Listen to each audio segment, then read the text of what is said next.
Dans l'islam, Satan est considéré comme un être créé à partir du feu et qui a désobéi à Dieu en refusant de se prosterner devant Adam, le premier homme créé par Dieu. Satan est considéré comme un ennemi de l'humanité qui cherche à nous détourner du chemin de Dieu en nous tentant avec des désirs et des plaisirs éphémères. C'est pourquoi Satan est souvent décrit comme le « diable tentateur ». Dans le Coran, Satan est mentionné à plusieurs reprises en tant que force maléfique qui cherche à égarer les croyants et à les amener vers le péché. Cependant, le Coran enseigne également que les croyants peuvent se protéger contre Satan en se rapprochant de Dieu, en priant et en respectant les commandements divins. En résumé, pour les musulmans, Satan est considéré comme un ennemi de la foi et un tentateur qui cherche à détourner les croyants du droit chemin. Cependant, la foi en Dieu et le respect de ses commandements peuvent aider les croyants à se protéger contre les tentations de Satan. Dans la théologie islamique, Satan est appelé Iblis ou Shaitan.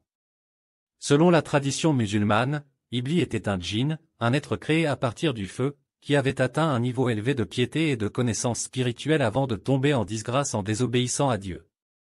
La désobéissance de Iblis a été motivée par son arrogance et son refus de se prosterner devant Adam, que Dieu avait créé à partir de terre et désigné comme son représentant sur terre. Après sa chute, Iblis a juré de détourner les humains de la voie de Dieu.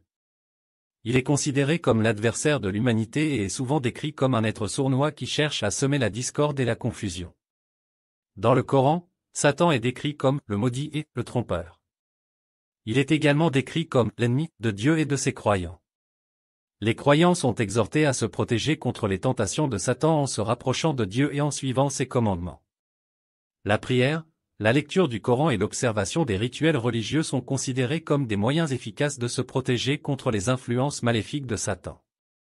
Les musulmans sont également encouragés à faire preuve de vigilance et à être conscients des tentations qui les entourent. En fin de compte, la croyance en Satan dans l'islam est liée à la croyance en Dieu. Les musulmans croient que Satan n'a aucun pouvoir sur ceux qui ont foi en Dieu et qui cherchent à suivre sa voie. C'est pourquoi la foi et la piété sont considérées comme les meilleures armes contre les tentations de Satan.